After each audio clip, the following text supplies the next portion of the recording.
What is up, everybody? Welcome back to another episode of Free Mind Podcast. Today's going to be a little bit different, solo episode, and we'll see how this goes and maybe do more of these moving forward. But I just kind of wanted to jump on and talk about a few things. A lot going on in the world right now, folks. All kinds of crazy stuff. So first off, for what's going on in my life, I have been, I guess you would say, banned. I don't know what the proper term is, but my main Instagram account has been disabled. I think that's the term they use. They gave me no reason why. They just, all of this sudden, when I logged in, they were like, your account is disabled. And then it made me verify my email address. I think it was, or no, I think they texted me a code to my phone and they were like, verify that this is you, and then they were like, okay, in 24 hours, you have the chance to appeal this. However, they didn't give a reason why my account was disabled, so I don't really know what I'm appealing. To my knowledge, I've done nothing to violate the community guidelines. I'm very careful about what I post and make sure that anything that I post is backed by usually peer-reviewed studies, but at least primary source material if I post it. And, I'm very clear when things are my opinions or, not my opinions, and just stating the results of, maybe a study on the efficacy of masks or something like that. I mean, these are scientific studies. So, the only thing I can kind of come up with, I think, is that maybe somebody reported my account, somebody who just doesn't like me.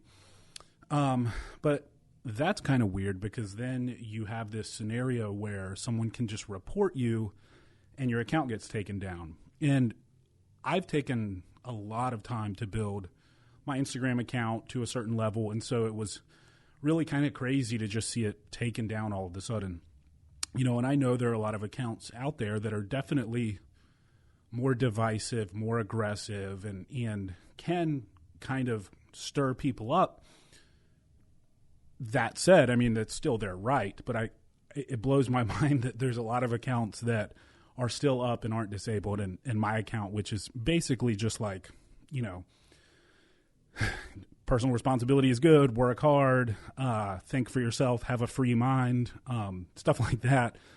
I've been disabled and given no reason. So I got that going on. So for right now, I'm using the Free Mind Podcast Instagram. So it's at the Free Mind Podcast, kind of as my backup, but also just I post on there in general to keep folks updated on podcast episodes and what's going on with the show.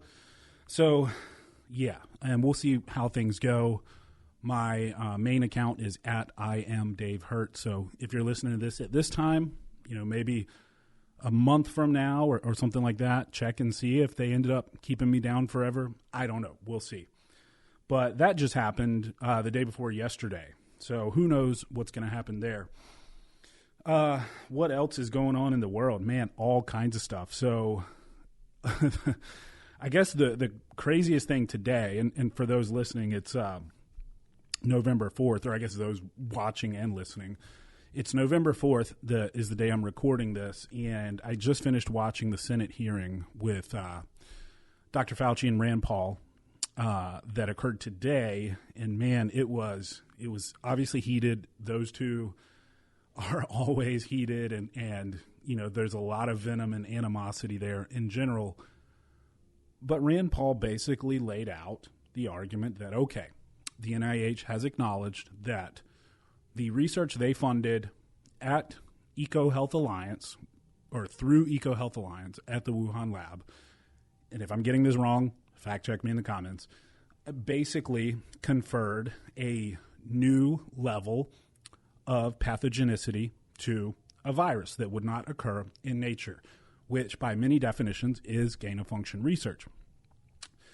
So Rand Paul's whole argument is, Fauci, you said you funded gain-of-function research or you said you did not fund gain-of-function research at the Wuhan lab, and you clearly did. And Fauci still is saying, I did not fund research I did not fund gain-of-function research at the Wuhan lab. Now, the last time they had an encounter, Fauci kind of punted and was like, there's no evidence that the research that was funded there led to this pandemic. And of course, that's not what Rand Paul is asserting whatsoever. And my Fauci impression is terrible, so sorry for that. But anyway, this time, Paul came at him again because since that last encounter, the NIH has issued basically a statement saying that they funded gain-of-function research in so many words. And, this isn't like hard to find. This is out there. And Fauci is now saying, well, basically, to paraphrase, according to our new definition of gain-of-function research, that's not what we were funding at the Wuhan lab. So basically, the goalpost has been moved, and now Fauci kind of led with this, well, gain-of-function is a nebulous term. Actually, here's how we're defining it for this scenario, and what we funded is not gain-of-function research, which, of course, is just a cop-out, and as Rand Paul said, he's just trying to cover his ass, to use Rand Paul's words, and that's what it looks like to me and most people who can see right through, this facade of language games and semantics. And I have a background in this stuff. I mean, it's pretty obvious to me that the research taking place at the Wuhan Institute of Virology that received funding through EcoHealth Alliance was gain-of-function research. And we have an email from Peter Daszak, or say we, but there's an email out there from Peter Daszak basically saying to a representative at the NIH, thank you for restoring the ability for us to continue our gain-of-function research. And this was back, years ago. I think 2016, 2017, something like that. Again, comment if I'm wrong here, but I've seen the email circulating. So it's like, okay, we were calling it gain-of-function then, but now it's not gain-of-function because Fauci has now changed the definition. And Rand Paul even went so far as to say, look, you changed the definition on the NIH website when all of this started coming out. It's so transparent. So we'll see where that goes. I made a post about it on my Twitter, and then I screenshotted it, how people do, and I put it on my Instagram, the Instagram for this podcast, basically saying, Rand Paul, so the NIH funded gain-of-function research at the Wuhan lab. Anthony Fauci, not according to our new definition of gain-of-function research. And then someone commented, and I think this is a good thing to talk about.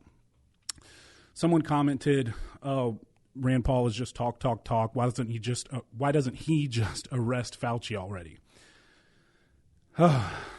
So, someone, I guess, should take a civics class to start.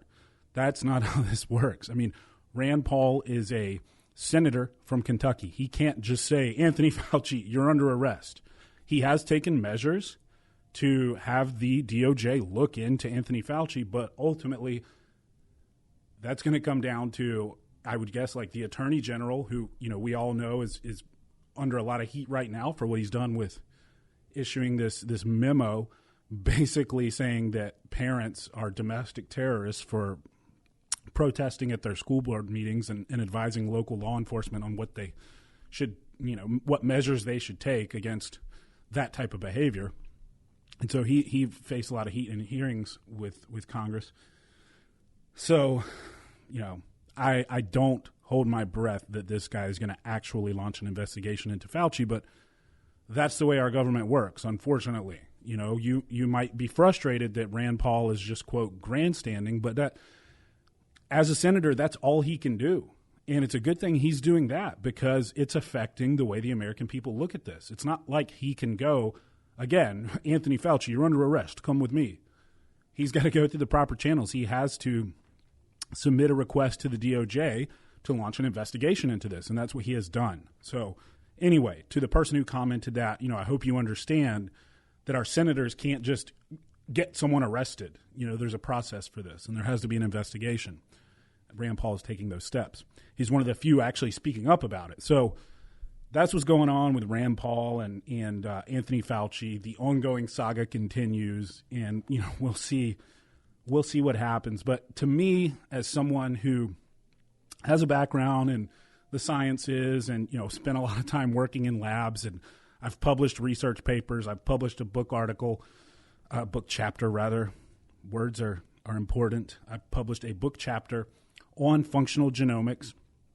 And, so I've got a little background in this stuff. And to me, it's clearly obvious that gain-of-function research occurred. It's very likely that we funded it.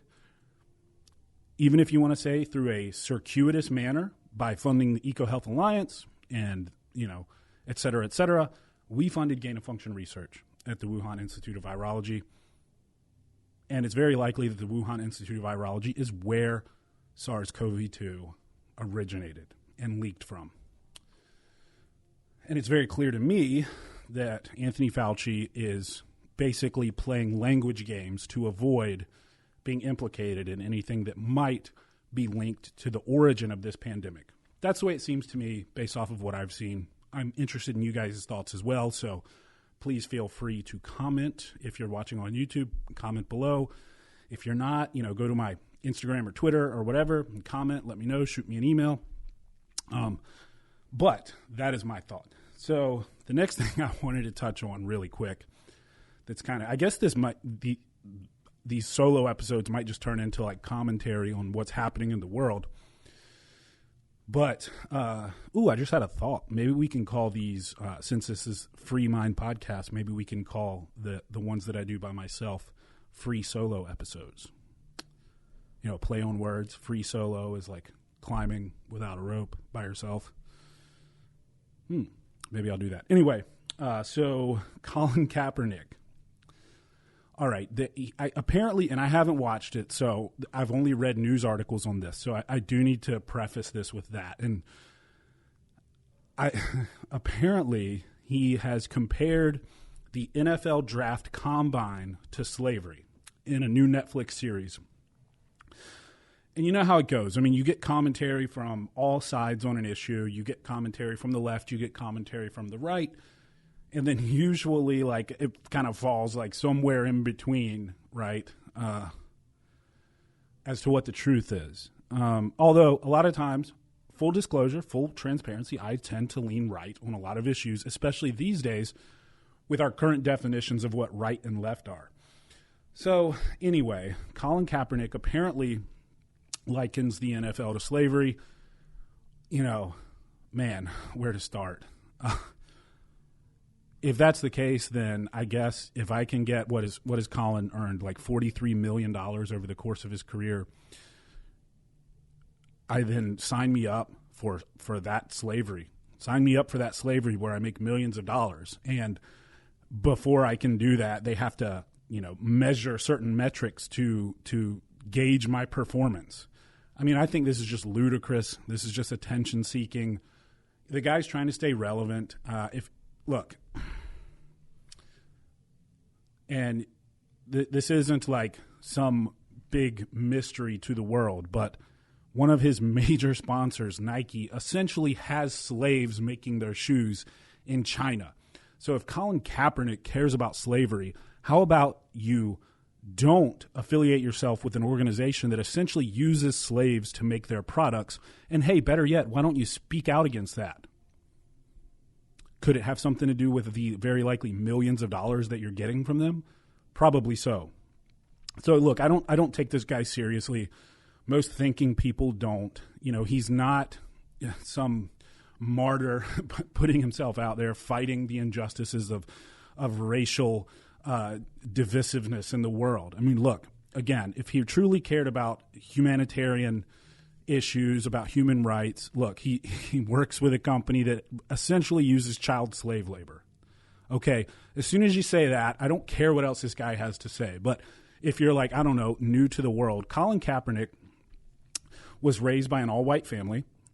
He went to the NFL, made millions and millions and millions of dollars, has a lot of big-time sponsors. Of course, he came to, I guess you would say, global recognition by kneeling during the national anthem to protest racial injustice in America.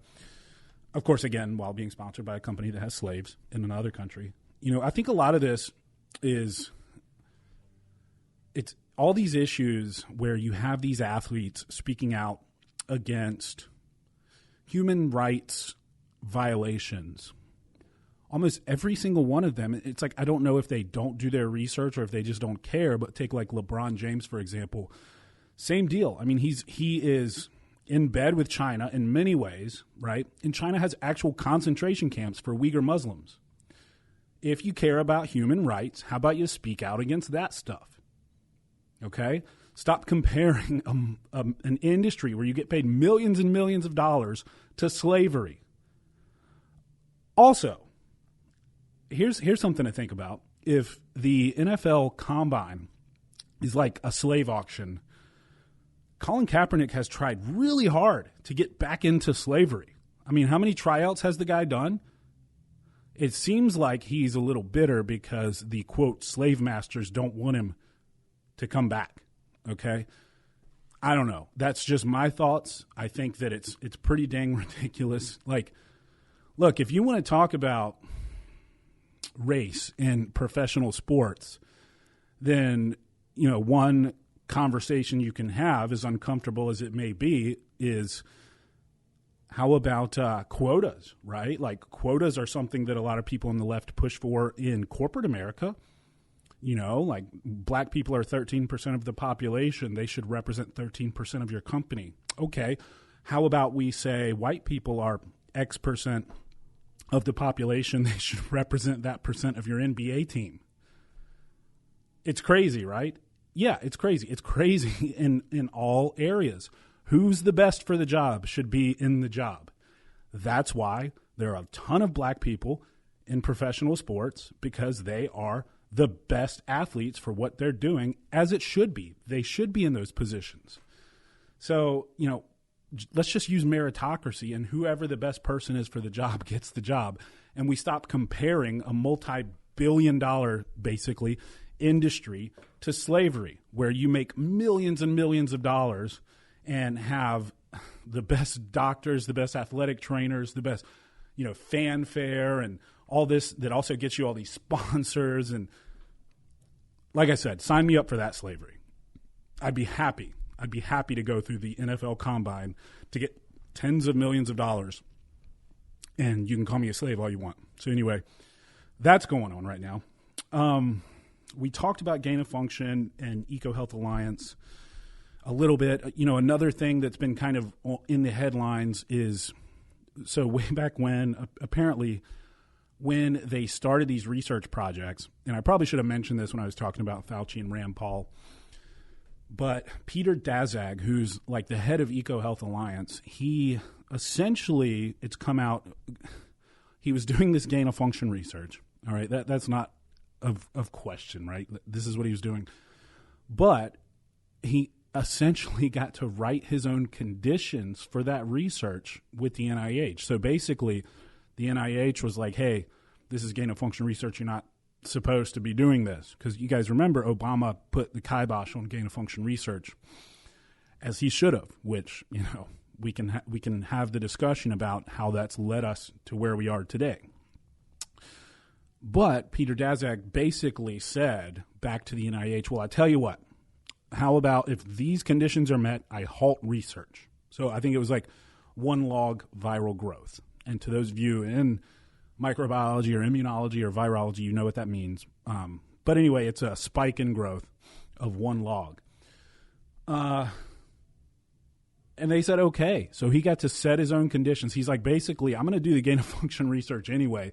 I'll just let you know if it gets really bad, and then we'll shut it down. Well, it did, and he didn't tell them, and they didn't shut it down. So it's this just multi-layered situation where you have all these dishonest actors, and the moral of the story is gain of function research was done. It's very likely that the virus leaked from the lab where this gain of function research was done that we funded, and we funded it because certain persons were dishonest and other persons let them get away with it, and then it created the mess we're in today. Very likely. Again, I'm just some dude speculating based off of what I know. Don't take any of this for absolute fact. Do your own research, okay? This is just what I have read and what I have seen. So we'll see where it goes. And, you know, I think a lot of this is, it goes back to Jon Stewart on Colbert when he got Colbert all uncomfortable by just saying, it's almost like there was an outbreak of chocolatey goodness near the Hershey plant in Pennsylvania. And we're saying that it couldn't have come from the plant. It's like so obvious, right? So anyway, we'll see. It's just, these people don't care about the average person. They're so obsessed with God knows what, right? I don't want to get too conspiracy theorist on it, but, it's just, it's a shame. It's a shame. And nobody's willing to take responsibility. Nobody's willing to own up to the fact that they made mistakes. And that makes it even worse. It's like, okay, can we at least say this happened, it shouldn't have happened, and here's what we're going to do moving forward to ensure that it doesn't happen again? I think that's reasonable, and I think that should take place. But we will see. It's an ongoing saga, and I'm sure I'll be commenting on it quite a bit. A couple other things that are going on right now. The Virginia gubernatorial race just wrapped up, and a state that hadn't elected a Republican in, I think, over a decade to a statewide office, elected a Republican governor, a Republican, I believe, lieutenant governor, and then a Republican, what's the third position? Is maybe some sort of secretary or something like that. Anyway, it was a red wave in Virginia. And I think a lot of this is because people are just fed up. They've had enough of, this talk of mandates and just inflation and shortages and all these supply chain issues, and of course the Afghanistan stuff. And it's like this administration is really kind of screwing up at every turn and messing up everything. And Virginia's a state that Biden won, I think, by like 12 points or something like that, which is insane. So anyway, Youngkin is the guy who won governor in Virginia. And it's been crazy to see kind of the reaction of folks on the far left. And when I say that, I mean like MSNBC types. And it's like, what you're getting when you watch those programs, right? You're going to get far leftists. You're going to get people who are activists for a cause, right? Just like you get a lot of times with folks on Fox. It's like there's no mystery there, right? It's going to be that way. But it's still kind of funny to watch because you see like Joy Reid, who is, she is more of a conspiracy theorist nut job than Alex Jones, in my opinion. But she's commenting on the fact that this is all due to white supremacy somehow. Never mind the fact that the lieutenant governor is a woman of color who immigrated from Jamaica, by the way, and served in the armed forces. Never mind that fact. It's white supremacy. And then the other gentleman who was elected, I can't remember the position, secretary or something like that. I should know that better. Is Latino. So, yeah, white supremacy. White supremacy. That's what it is. It's like these people, all they have is the race card, and they just beat it like a drum until they can't beat it any longer. And I think you're starting to see that now. People are starting to get fed up with this crap. And you really saw that in a lot of these parents going to school board meetings and protesting CRT-based principles being integrated into the educational curricula there. And I was careful with my words when I said that. I said CRT-based principles because, you have to be careful. And I have to apologize. I say a lot, and I'm trying to get better at that. Anyway, if you say CRT is being taught in schools, immediately folks will say, no, it's not. That's a college-level curriculum. Critical race theory is not being taught in elementary schools, middle schools, etc. So you have to be careful, and you have to say, critical race theory-based principles is how I like to phrase it, because those are being taught, even in elementary schools. The anti-racist mentality, the white guilt that they want children to feel.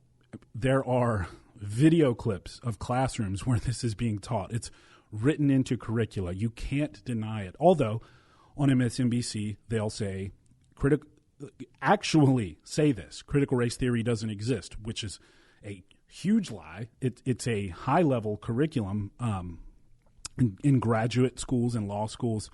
Critical race theory absolutely exists. So it's crazy to say that it doesn't exist, which is wild to even see them say that.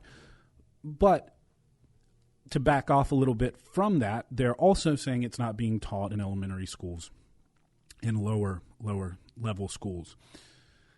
And it's not, but the principles from critical race theory are.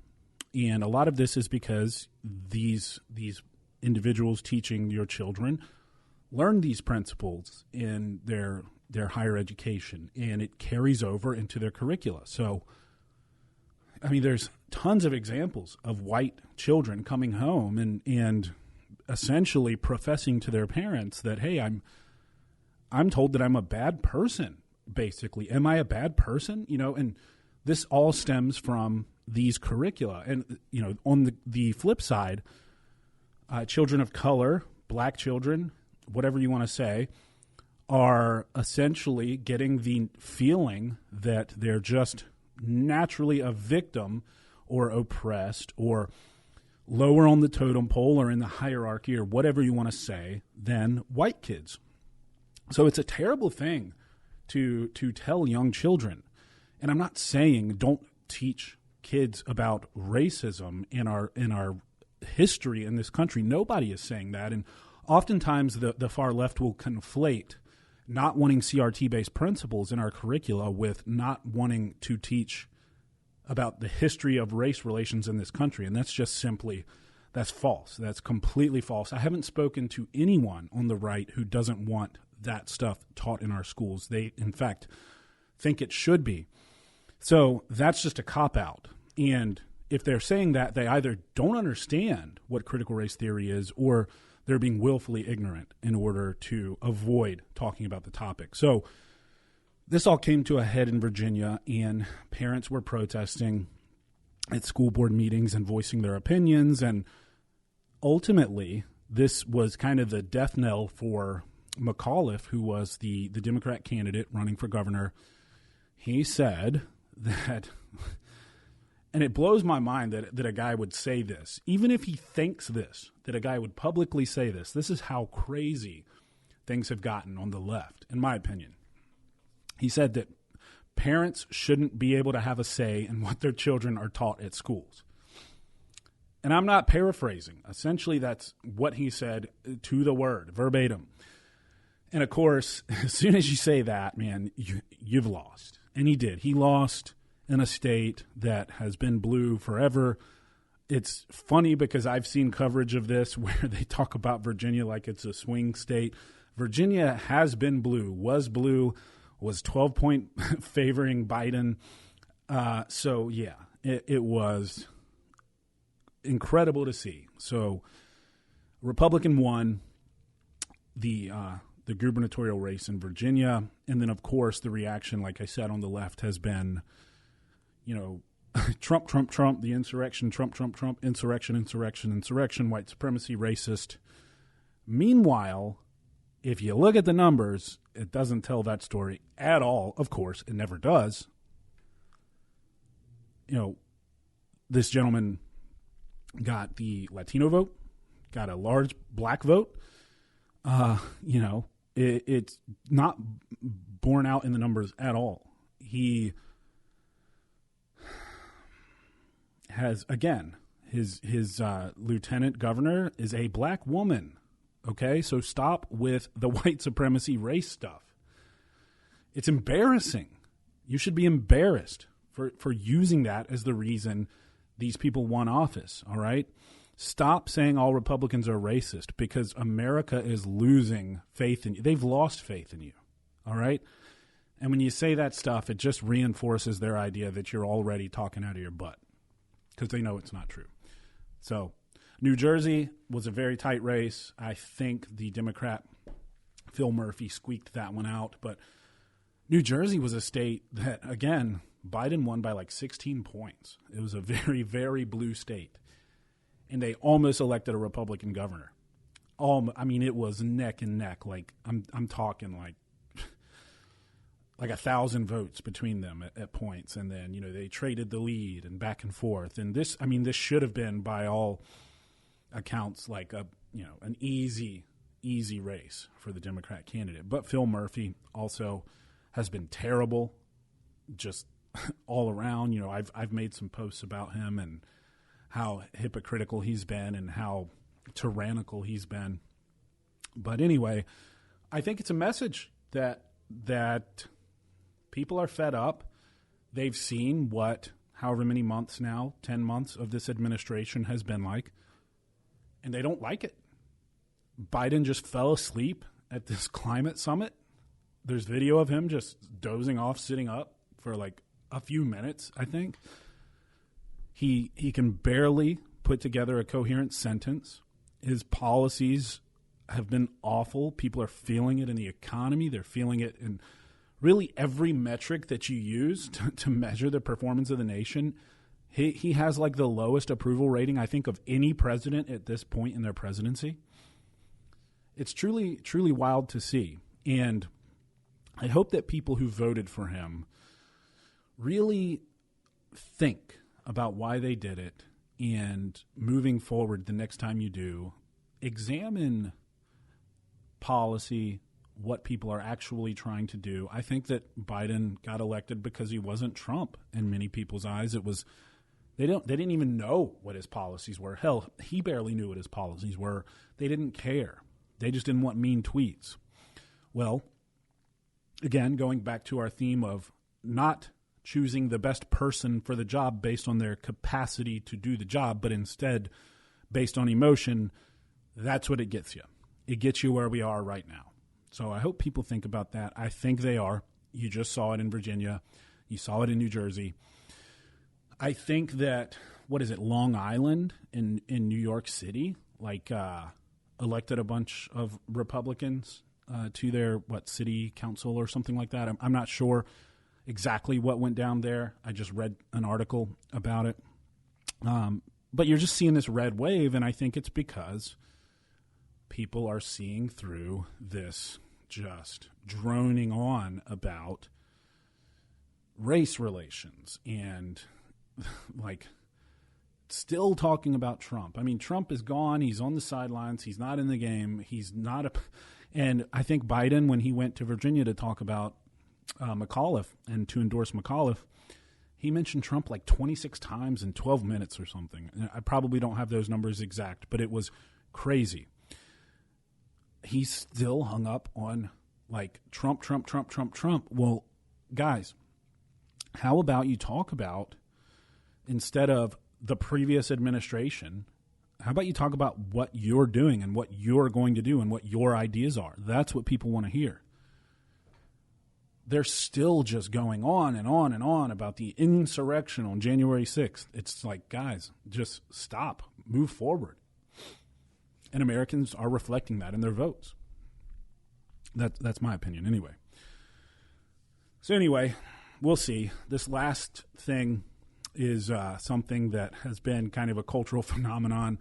The whole "Let's Go Brandon" chant, which I think, I love it. I think it's awesome. But it's been hilarious to see how the left has reacted to this, because they're basically calling for it to be criminal to say "Let's Go Brandon." I mean, there's this Southwest pilot who came under heat for supposedly saying "Let's Go Brandon."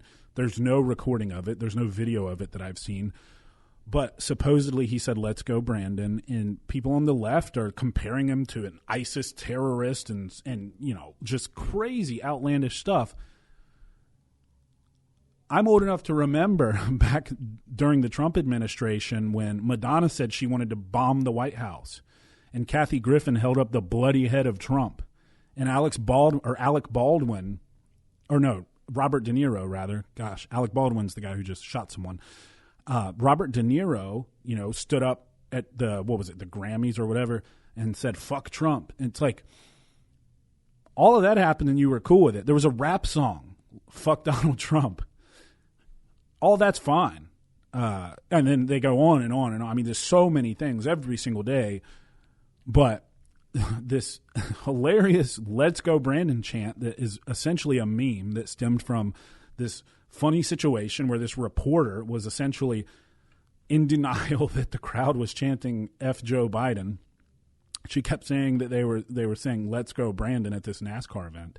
It was hilarious, and it caught on because it is a funny meme, and the left's heads are exploding over it. Meanwhile, for 4 years, it was totally cool to say "fuck Donald Trump," and I mean, Kathy Griffin held up his bloody head. But look, here's the thing. I support all of that. I support the First Amendment. I think everybody should be able to do that. But I also think you should be able to say, "Let's go Brandon." Like, let's not have a double standard here. And "Let's Go Brandon" is so much more innocent, right, than a lot of this other stuff. It's like, it's insane. It's hilarious to see just how much people are losing their shit over "Let's Go Brandon." And here's the thing. It's like the what is it, the Barbra Streisand effect, where and I'll probably get this wrong, but I think it was something like Barbra Streisand didn't want her, like something like, I can't remember exactly. Anyway, it's when you don't want something to, when you complain about something and it gets it more attention, basically. I'm botching that, but the more that they talk about "Let's Go Brandon" and the more that MSNBC is like, these "Let's Go Brandon" people are, domestic terrorists and blah, blah, blah, blah, blah, the more it's going to catch on. The more the youth is going to want to chant it. It's just what's going to happen. It's this whole, the taboo is the cool thing. So by all means, guys, keep letting your heads explode over "Let's Go Brandon." You're just going to see "Let's Go Brandon" take over the world because it's a funny way to say "fuck Joe Biden," but you're not cursing. You're kind of in on the joke. And also, it's a nice troll because you guys are reacting to it and you guys are getting your panties all in a wad. And let's face it, this president is not doing a great job. And it's better to have people say "Let's Go Brandon" instead of "fuck Joe Biden." And a lot of what if, God forbid, you have a right-leaning celebrity or a comedian hold up the bloody head of Joe Biden. What do you think MSNBC or CNN or really any news outlet would say about that? You can't have a double standard when it comes to the First Amendment, guys. People have the right, as people of America, to express their opinions. And they have the right to freedom of speech. So it's just hilarious to see.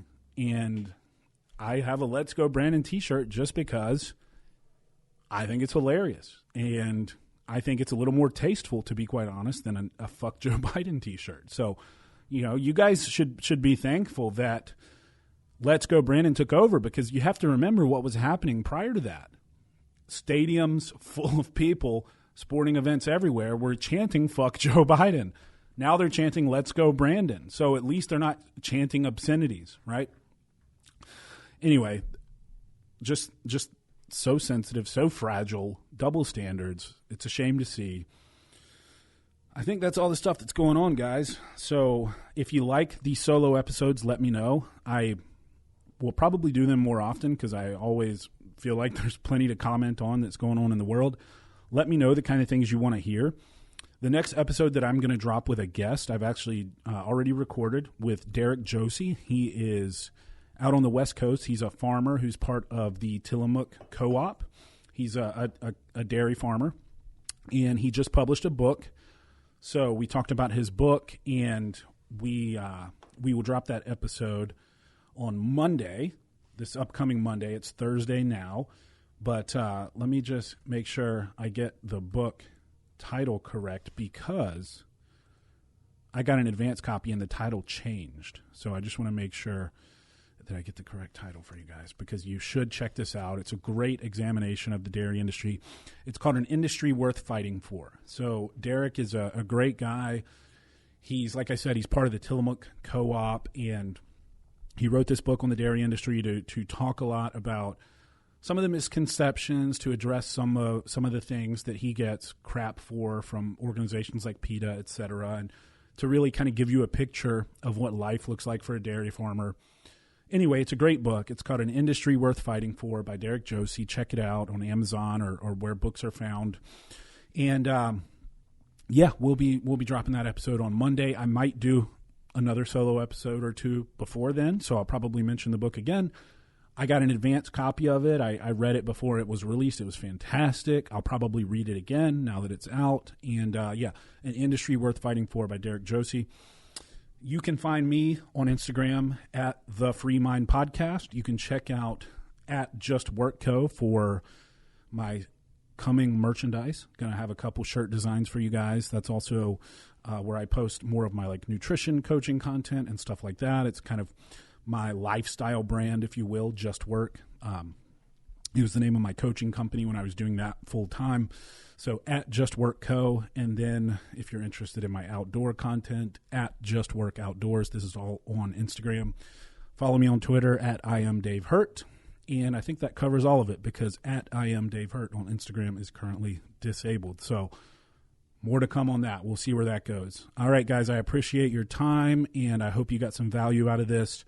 If I got anything wrong, if you disagree with anything I said, please comment if you're watching it or listening to it somewhere where you can comment. And also, guys, this is something I've never really asked or talked about, really, because I didn't pay attention to it, and it was just something I wasn't even thinking about. But if you enjoy this content, if you enjoy the guests I have on, please, please, please give us a rating and review on iTunes or an Apple Podcast, wherever that is, because that does help, I guess, with the rankings and populating in searches and all that good stuff. So if you like the show, please give us 5 stars. I would be eternally grateful. All right, guys, that's it for now. I'll catch you next time. Bye.